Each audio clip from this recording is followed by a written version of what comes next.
আমরা যেটা 20 বছরের জঞ্জাল দূর করতে পারিনি, আমাদের জেনজিরা মাত্র 1 মাসের ব্যবধানে বাংলাদেশকে মুক্ত করে রেখেছে। কি বলো? তোমাদের জেনজিদের প্রভাব not only in our country, উদ্যোগ আমরা রিসেন্টলি নেপালে দেখেছি। কি বলো? ইন্দোনেশিয়াতে দেখেছি, শ্রীলঙ্কায় দেখেছি, সর্বশেষ ঢাকা বিশ্ববিদ্যালয় দেখেছি। যে ঢাকা বিশ্ববিদ্যালয় সবসময় বলা হতো, ঢাকা বিশ্ববিদ্যালয়কে বলা হতো 2 বছর আগে তোমরা যে দেখেছো সোশ্যাল মিডিয়ায়, ঢাকা বিশ্ববিদ্যালয়ে ইসলামী স্টাডিজ এবং অ্যারাবিক ডিপার্টমেন্ট মল চত্বরে একটি কোরআনিক প্রোগ্রাম, কোরআন তেলাওয়াতের প্রোগ্রাম আয়োজন করেছিল রমজান মাসে। সেটি তাদেরকে করতে দেওয়া হয়নি। রমজানে ইফতার পার্টির বিষয়ে নিষেধাজ্ঞা দেওয়া হয়েছিল। সে ঢাকা বিশ্ববিদ্যালয়কে অনুসরণ করে প্রত্যেকটা বিশ্ববিদ্যালয় রমজানে ইফতার পার্টিকে নিষেধাজ্ঞা জারি করেছিল। সেই ঢাকা বিশ্ববিদ্যালয়ে পুরাতন বস্তা পচা রাজনীতি, যেটি এতদিন পর্যন্ত 20 বছর যারা করেছে, যাদেরকে অনুসরণ করেছে, তাদেরকে পিছনে ফেলে ইসলাম পন্থাকে তারা সর্বোচ্চ ভোট দিয়ে জয়লাভ করিয়েছে।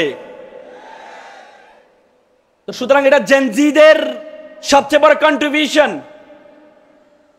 তোমরা জানো ঢাকা বিশ্ববিদ্যালয় সৃষ্টি হয়েছে, ঢাকা বিশ্ববিদ্যালয় যখন সৃষ্টি হচ্ছিল তখন যেহেতু 2 বাংলা আমরা একসাথে ছিলাম, এই বাংলার মুসলিম অধ্যুষিত ছিল, পশ্চিম বাংলা মুসলিম অধ্যুষিত ছিল না।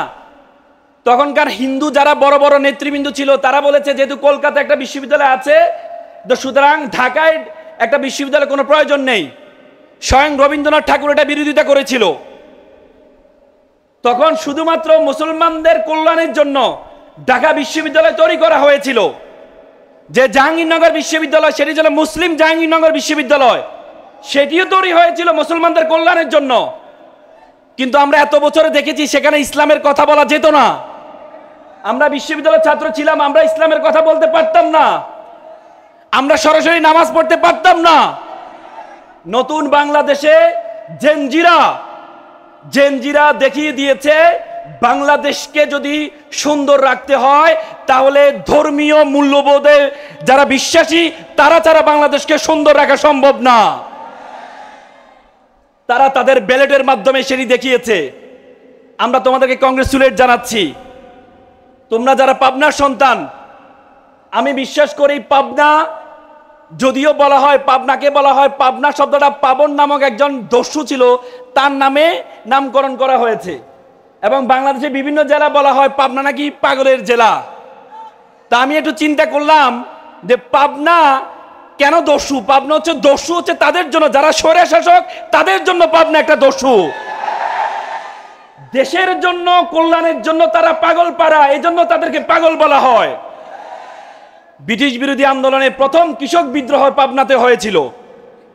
প্রথম কৃষক বিদ্রোহ 52 ভাষা আন্দোলনে যখন উর্দুকে রাষ্ট্রভাষা বাংলা করা হয়, প্রথম হরতাল ডেকেছিল পাবনা জেলায়। 1971 সালে 23শে মার্চ পাবনায় প্রথম স্বাধীন বাংলাদেশের পতাকা উত্তোলন করা হয়। জুলাইয়ের যে দ্বিতীয় স্বাধীনতা আমরা বলি, সেই স্বাধীনতায় আমরা দেখেছি 7 জন পাবনার কৃতি সন্তান জীবন দিয়েছে নতুন বাংলাদেশের জন্য। তার মধ্যে সাতিয়া এবং ভেড়া উপজেলা 3 জন আছে। এজন্য আমি ছোটবেলায় একটা কবিতা পড়েছিলাম যে নামের বড়াই করো না তো নাম দিয়ে কি হয়, নামের মাঝে পাবে না তো সকলের পরিচয়। আজকে পাবনা এসে আমার বলতে ইচ্ছে করছে যে নামের বড়াই করো তোমরা, নাম দিয়ে সব হয়, নামের মাঝে পাবা পাবনার পরিচয়। আমি প্রথমে অভিবাদন জানাই শহীদ মাওলানা নিজামী ফাউন্ডেশনের যিনি কর্ণধার ব্যারিস্টার নজিবুর রহমান মোমেন ভাইকে। চাইনিজরা একটা কথা বলে থাকেন, তুমি যদি 100 বছরের ফলাফল চাও তাহলে তুমি মাছ চাষ করো, তুমি যদি 1 বছরের ফলাফল চাও তাহলে তুমি মাছ চাষ করো, তুমি যদি 10 বছরের ফলাফল চাও তাহলে তুমি গাছ রোপণ করো, আর তুমি যদি 100 বছরের ফলাফল চাও তাহলে মানুষ চাষ করো। আজকে মানুষ চাষ করার জন্য, মানুষদেরকে, মেধাবীদেরকে ক্যারিয়ার গাইডলাইন দেওয়ার জন্য যে চমৎকার আয়োজন করেছে ব্যারিস্টার নজিবুর রহমান মোমেন ভাইয়ের জন্য আমরা একটা করতালি দিতে যাচ্ছি।